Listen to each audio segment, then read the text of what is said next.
రైతు మిత్రులకు స్వాగతం. నేను మీ భాస్కర్రావు. మీరు చూస్తున్నారు ఏరువాక అగ్రికల్చర్ యూట్యూబ్ ఛానల్.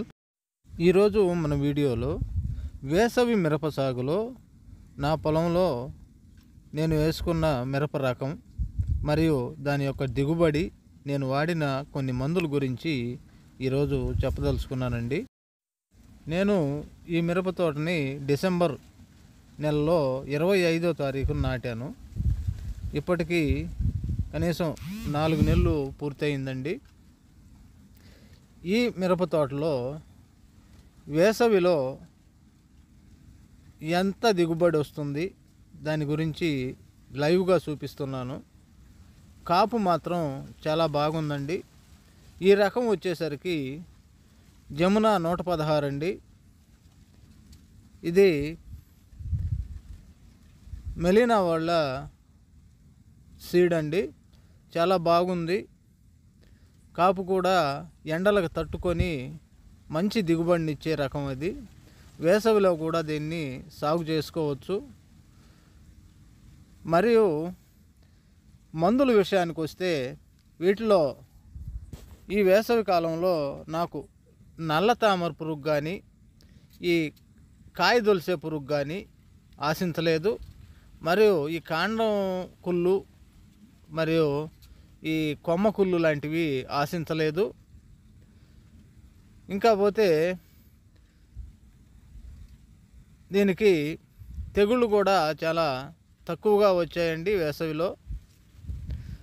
కాకపోతే వేసవిలో వచ్చేసరికి మనకి ఖర్చులు బాగా తగ్గినా కానీ దిగుబడిలో కొంచెం తక్కువగానే వస్తుంది. కాపు మాత్రం ఒక కాపే కాస్తుందండి. ఒక కాపు కూడా చాలా బాగా దిగుబడి వచ్చింది. చెట్టు బాగా పెరిగిందండి. ఇక మందుల విషయానికి వస్తే ఒకసారి నేను ఫార్ములా 6 అంటే అగ్రిప్రో స్ప్రే చేశాను. తర్వాత వచ్చేసరికి ఒకసారి గ్రాసియా స్ప్రే చేశానండి. మరోసారి అలాక్టో సీజ్మైటు స్ప్రే చేశాను. నల్ల తామర పురుగు లేకపోయినా కానీ ఈ మందులు స్ప్రే చేశానండి. తర్వాత వచ్చేసరికి కరీనా అంటే ప్రొఫినోఫాస్ 50% మరియు రోగర్ కలిపి స్ప్రే చేశానండి. ఇలా చిన్న చిన్న మందులతోటే నేను ఈ తోటని ఈ స్టేజ్కి తీసుకొచ్చాను. దిగుబడిలో ఎలాంటి ప్రాబ్లం లేదండి. కాయ ఇప్పుడిప్పుడే పండుతూ ఉంది. చెట్టుకి చాలా వరకు నిండా కాయ ఉందండి. రేటు కొంచెం బాగుండే పని అయితే నాకు దీని పెట్టుబడితో పాటు లాభం వచ్చే అవకాశం కూడా ఉంది. ఎలాంటి పెద్ద మందులకి ఒకవేళ వాడినా కానీ ఒకసారి మాత్రమే వాడాను. పెద్ద మందుల జోలికి ఎక్కువగా పోలేదండి. ఎస్పేటు, రోగోరు, మోనోక్రోటోపాసు, కరీనా అంటే ప్రొఫినోపాసు ఇలాంటి మందులు వాడుకొని నేను వేసవిలో ఈ మిరప తోటని పెంచగలిగాను. వేసవిలో వేసుకున్న మిరప తోటలకి ఉండే మరొక లాభం ఏంటంటే ఈ ఎర్రనల్లి కానీ, తెల్లనల్లి కానీ, తెల్లదోమ కానీ, పచ్చదోమ కానీ ఇలాంటివి చాలా తక్కువగా ఆశిస్తాయి.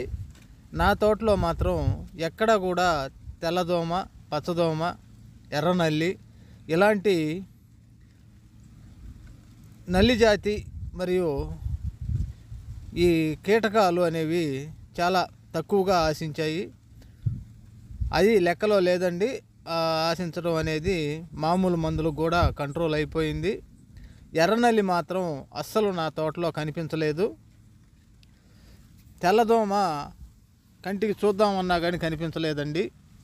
కాకపోతే పైముడత అనేది ఆశించినా కానీ మామూలు మందులతోటి అది కంట్రోల్ అవుతుందండి. వేసవిలో పై ముడత పెద్ద ప్రాబ్లం అనేది మనకి చేయదు. కనుక రైతు సోదరులు వేసవిలో మిరప పండదు అనే అపోహని వదిలేసి నిరంతరంగా మిరప సాగు చేసుకోవచ్చు. ఈ వీడియో నచ్చితే లైక్ చేయండి, షేర్ చేయండి, మరియు సబ్స్క్రైబ్ చేసుకోవటం మర్చిపోవద్దండి. జై హింద్.